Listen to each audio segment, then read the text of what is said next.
At today's shop project, we're going to try to install a carbon fiber front fender from China on our 2020 Yamaha MT-09. It's a little trickier than you think it is. There's a couple of really good tips on this video that may save you a lot of grief and maybe a lot of aggravation. Now, I always like to share motorcycling information, and especially if there's a funny story attached. Well, this is a funny story. I bought this bike, got a little over 4,000 miles on it, and I've been doing some made some little carbon fiber parts, put the tail tidy on. But one of the things I wanted to replace right from the get-go was the front fender. Well, I looked on the internet, and yeah, that several companies make them, but there was a company, obviously in China, that had made it at a fraction of the price of the other company. So I figured I'd take a chance. They're a lot cheaper.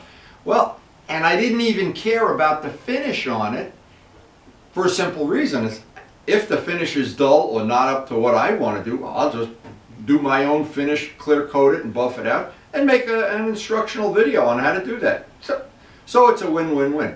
What I didn't want to do is have one of the, what I'll call a fake carbon fiber, where it's really a plastic fender and they just laminate. I didn't want that. I wanted a real one, if possible, if the price is right. But anyway, I did take a chance with this. I was not sure it was going to be what I wanted, but I always could pass the information on if nothing else. So, good news here. So, very good news. And this is the story. The first thing happened is, I order it through Amazon, of course. This way, if there's a problem, I can deal with Amazon, not Beijing. So that's always in my favor. And I always suggest people do that, by the way. Even though Luciano's had good luck dealing directly with China with getting body parts and stuff. I have not. I have not done that. So I don't know if it ever would work for me at all. So the information I wanted to pass on is this. You order something off Amazon, and what happens, I get a little, like a acknowledgement that I've ordered it. Thank you for the order. The next day, maybe it was 2 days, I'm not really sure, I get a thing from a company that says your order will be shipped in 6 weeks. Well, we're at the end of the riding season. You may as well ship it in 6 months if you're shipping it in 6 weeks. So I was kind of annoyed about that. So I told Karen, now I've already ordered, and it's going to be inexpensive, less money, and so I take a chance that it's going to be here. It'll be here after Christmas. Well, 6 weeks. The postman arrives today with a package from China. And I said, what the hell's that all about? So I don't even know if that fender is in there, but I'm going to have my coffee, feed the birds, feed the fish, or whatever. And I'm thinking, and I'll do an unboxing and see what happens. Now, if, again, this is a unique day. My grandson's going to be here basically for most of the day. So I can't really go for a ride. I can't really start any projects. But another good piece of news is Luciano had an issue with his Kawasaki 400, and I found out the tool I bought to do the check engine light, it works on his bike too. The fitting is the same anyway. So anybody in the A-team that would like to borrow that tool, of course, hey, I'm glad we have it in stock. So anyway, before, I know this is dragging on and on, but that's good information. When you order these parts that are a lot cheaper, check out when they're going to be shipped, if that's important to you. Now, if you're riding a place in the country where it doesn't matter if it comes in July or August, well, but here, we have a distinct riding season, and then like us, where we are now, a semi-riding season, where you like to get every ride you can, and then a couple of months of where it's brutally cold and salt on the road, and snow plows are going by and everything. So I really wanted to get this fender before the winter set in for another reason. I wanted to see if I like it. And if I don't like it, then shame on me. So let me go downstairs and do an unboxing. Now, being real candid and honest, one of the things about the bike that I just thought, well, it just wasn't, of course, all beauty is in the eye of the beholder, but I thought the fender would have been better if they painted it blue. And I had thought about maybe painting it blue, and well, I thought it would have been a lot nicer if they polished the pipe, but then this might turn into a more expensive bike, where the selling feature of this bike is it's $100 under $9,000 when you buy it. And this is funny, as I go down Murderer's Row here, I'm looking at every fender here has been painted. So I guess well, we don't know what that finish is going to look like, but we may be adding this one to the list very soon. So as I always show, I always like to show an unboxing. Now, I just think this is funny. There's always something funny about this stuff. It came in a package that small appliances. Not sure this is a small appliance, but anyway, I understand. And this is funny when I get stuff. I don't get that much stuff from China direct. Usually it comes through some kind of a dealer, and there's all kind of paperwork here, and you got, oh my God, what a nightmare. So, but as I said before, it was a significantly cheaper than buying it through a. Well, look at all this stuff. Wow, wow. You get a lot. You probably use the other side of the paper to entertain your grandson. Anyway, I'm not interested in the paper. I wanted to see a couple of things. I wanted to see what is the quality of the finish, and if I'm going to do that, obviously we'll make a separate video of it. And the installation, relatively straightforward. They made this box. There was probably a toaster or something came in this box. I always think a company too, how they package things, it tells you a lot about the company too. And if you get 10 pounds of bubble wrap, wow, check this out. What I hope is that they sent the right one. Okay, it says it's for an MT-09. Of course, it's in Chinese. And it says, now, I understand this because this is a significant thing. They made this Fender once I bought it and paid for it.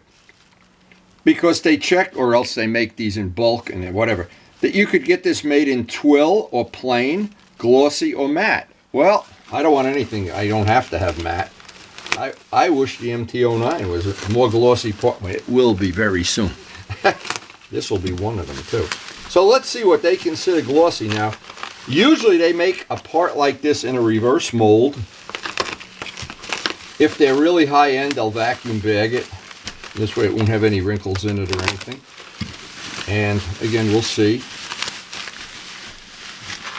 One thing for sure, it's super light. It's probably lighter than it'll go down by half if you get rid of the packing material. But this shows you that they care about their product.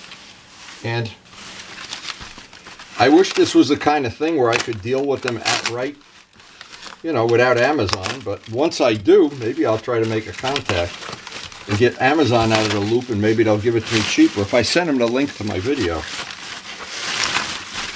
Okay, so we're getting rid of all the bubble wrap. Now, Luciano, to be fair, has bought a lot of bodywork from China, and I think it's all been pretty good. And I've painted a lot of it for him, and it's been good. Now, this is a real carbon fiber part.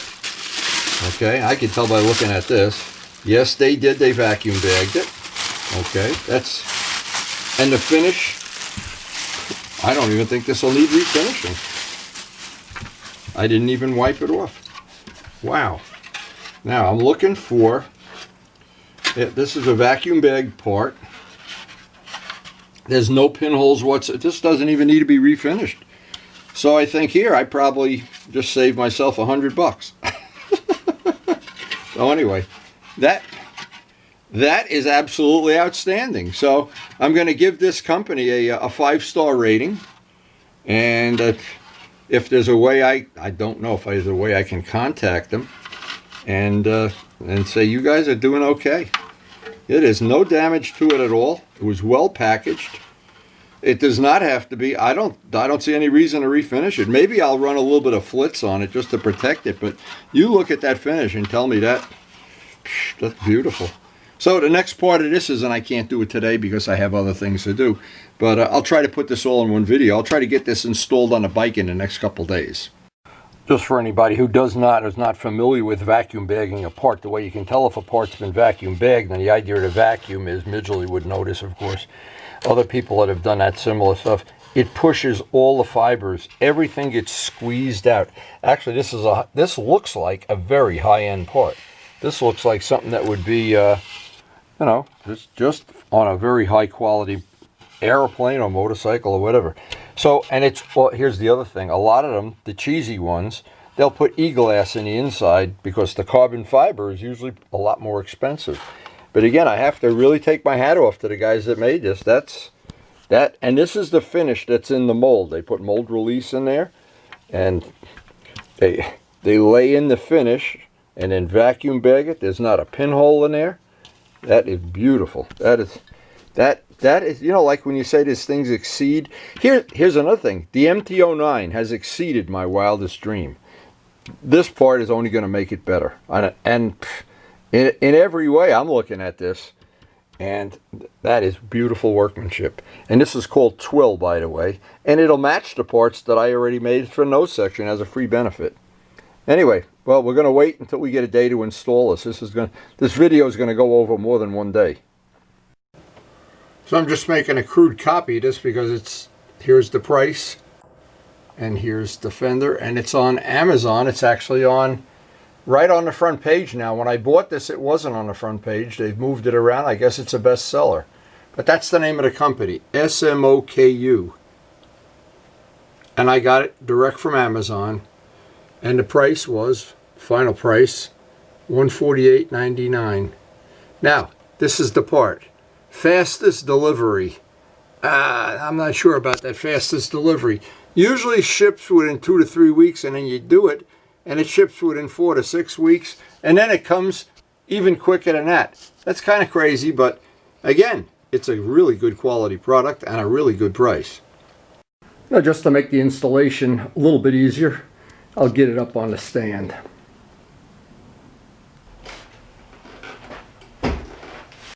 Now, while it's up on the stand, it'll just make it a lot easier because it's straight up and down. So this is a pretty straightforward installation. There's 4 bolts and a clip in the middle that holds the brake lines from rubbing on the fender that have to be removed. Pretty straightforward installation, but still, the bolts have to be Loctited, and I assume the clip is going to be tricky to get in and out. It always is. Before I take the other 2 bolts out, I'll get that clip out. And sometimes they snap right out, and sometimes they don't. Now, these are special bolts, just for reference. They have a shoulder, and they're made because there's a little bushing in here that snaps this all together. It's not just you squeezing plastic. At no point in time are you squeezing plastic. It's important to understand that. And the purpose of this clip is obviously to keep the brake lines from rubbing on the fender or chafing. And I am assuming if you were to replace this all with steel brake lines, you'd have to keep some of these things intact. And of course you have the wire that goes to the ABS, and I think that controls the speedometer too. So we want to take that piece out carefully. So what I did want to show is that it's a clamshell that comes apart and it snaps together with little teeth. That you just don't want to grab it with pliers and pull on it. Now on this side we have 2 exactly the same as on the top, and these come apart, and then we can release all the brake lines off. Again, it's a little tricky to get these teeth. This is a whole lot easier if you have little baby hands. But this is one way. They are just like clamshells. This one's apart, and they're in nice rubber bushings. Everything here is really nice and solid. There's 1 on the other side, 2 on this side. You pretty much can see how there's little teeth on there that keep it, and because it's mounted in rubber, everything here is really nicely done. That's really a well-engineered, nice thing, the way they have that. Now, it seems like the easiest way, I was trying to do it with needle nose pliers, the easiest way is a little tiny screwdriver. You just get under the first tooth, push it back, and these release relatively easily then. And now we can take the other 2 bolts out, move the fender off to the side, and I want to see what's going to be the easiest way to get those pieces out without breaking them. And sometime on a job like this, it's very easy and straightforward. There's always one little issue that, now these little clamps, again, they're delicate, and I've got to figure out what's going to be the best way to just release that from the fender, because we're going to have to put it into the new fender. And for sure we'll Loctite these bolts. These were not Loctited from the factory, I'm surprised, because there is obviously a lot of vibration in the front of this banging around. So I wanted to show this real close. See the way this end is? It's got 2 little tangs on it, and the best way I found to get these out is just rock it back and forth as you're putting a little pressure on it. And go slowly and take your time. It takes a few seconds to get it out. What I found in the past, these kind of things, when you go to pull on them with pliers straight out, if you rock them back and forth and just have a little patience, they do come out. And these are real nice, because when we go to put them in a carbon fender, they just plug right in, snap up, and we're done. Another little helpful tip: there's no way, unless you take those things off first, that you can get the fender out. And I guess you could take the calipers and the wheel off or something, but in all practicality, most people just want to replace the fender in one shot. And I think the only realistic way you're going to get them off is you've got to take all of those little clips off. All 4 of them have to come off. Now it looks like all 4 of these are exactly the same, so I don't have to keep track of which went where. But see, if I was to just pull on this, there's a good chance I'll break it. So what I think is the best way to do this, and maybe I could have left the bolts in place, would have maybe made it a little bit easier. But it's hard to get your fingers around this.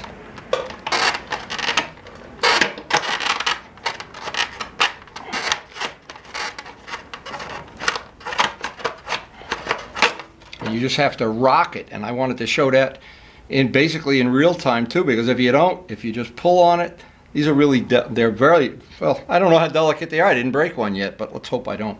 But they are 4 the same, and just for reference, anybody who doesn't know, they just clamp together like that. It's a real nice way to do things, and one of the things it does, it makes a job like this pretty easy, because imagine if you had to get your hand in the back and tighten a bolt, and this really does make it a little easier.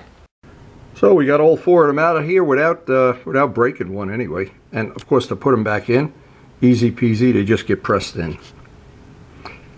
What you obviously have to do is, this has to go around this, pull it open and around, and then you can get the fender right out. And actually, one of the few parts of the MT-09 I wasn't crazy about. Number one, there's no clear on the decal, and I just didn't like, I'm not a flat paint guy, but from this point on, we're done with this fender. And hopefully, well, that carbon one will be a lot better.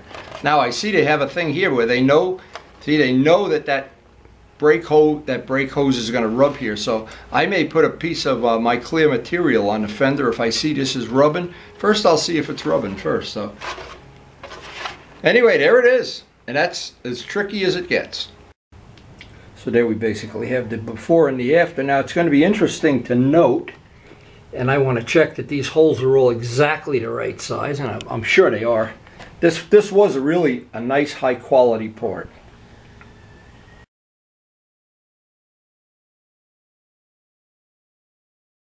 So you have in the stock fender, you have 4 of these.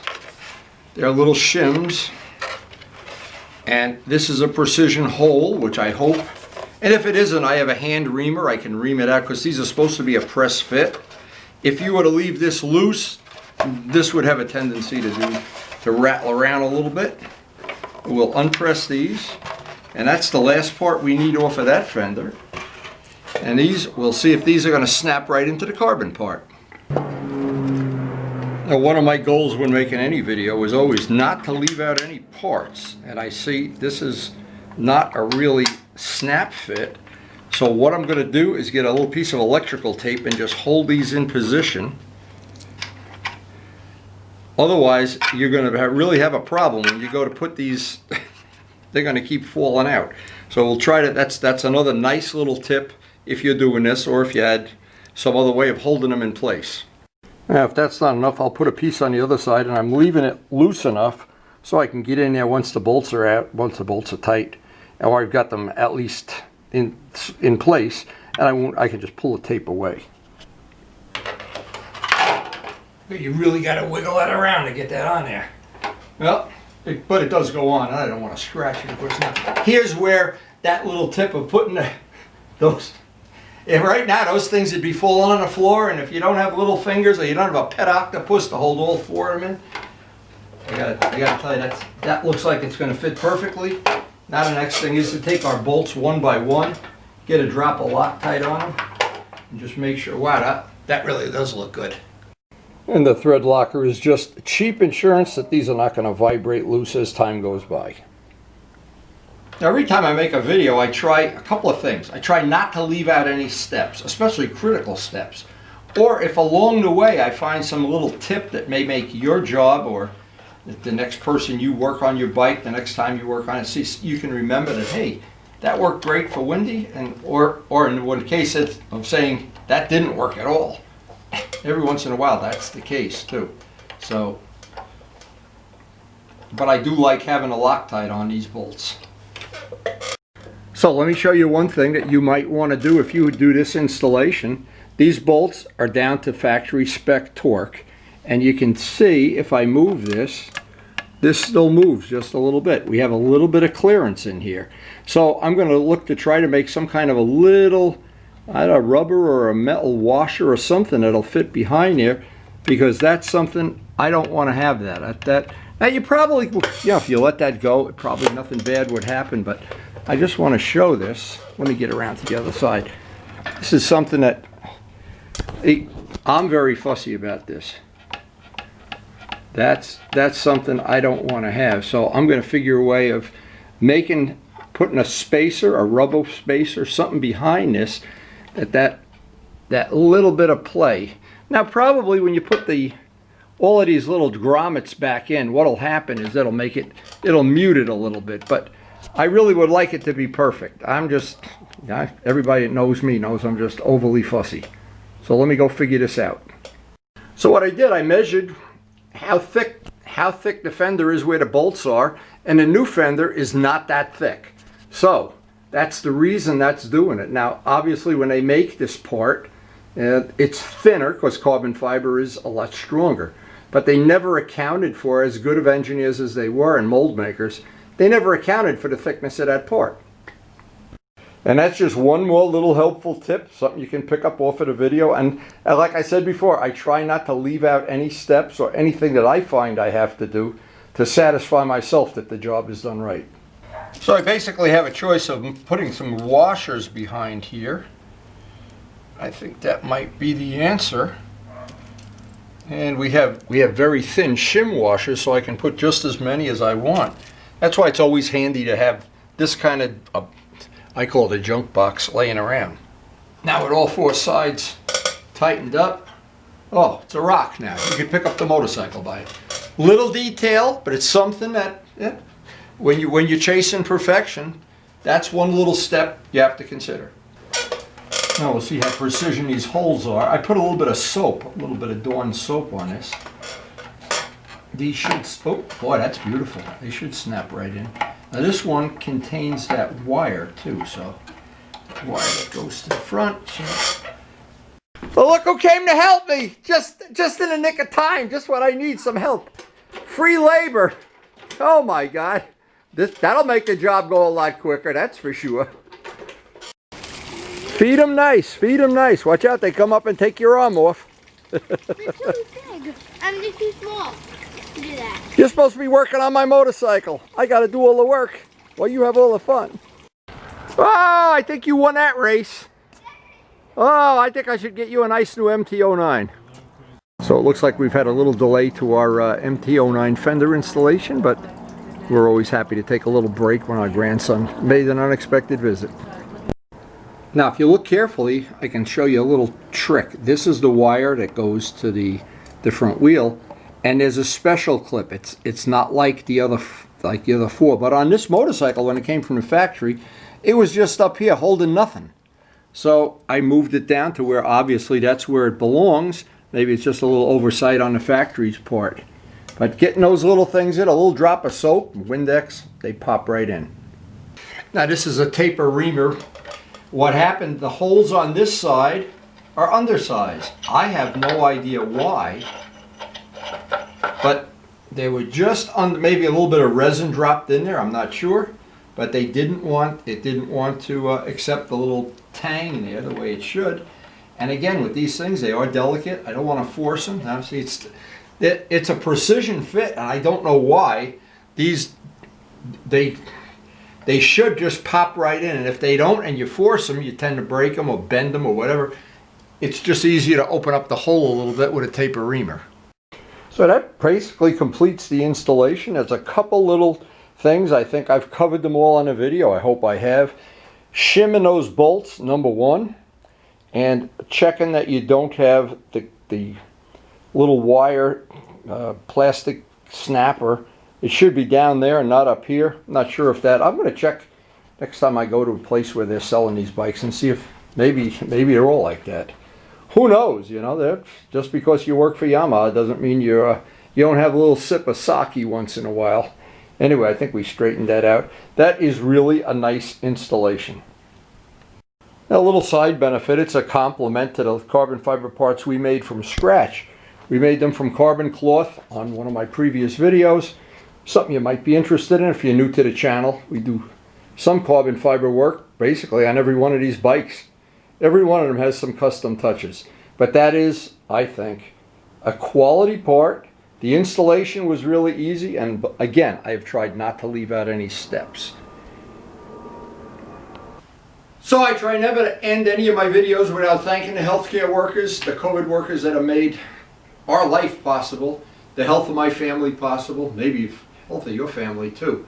And I can't thank you guys enough.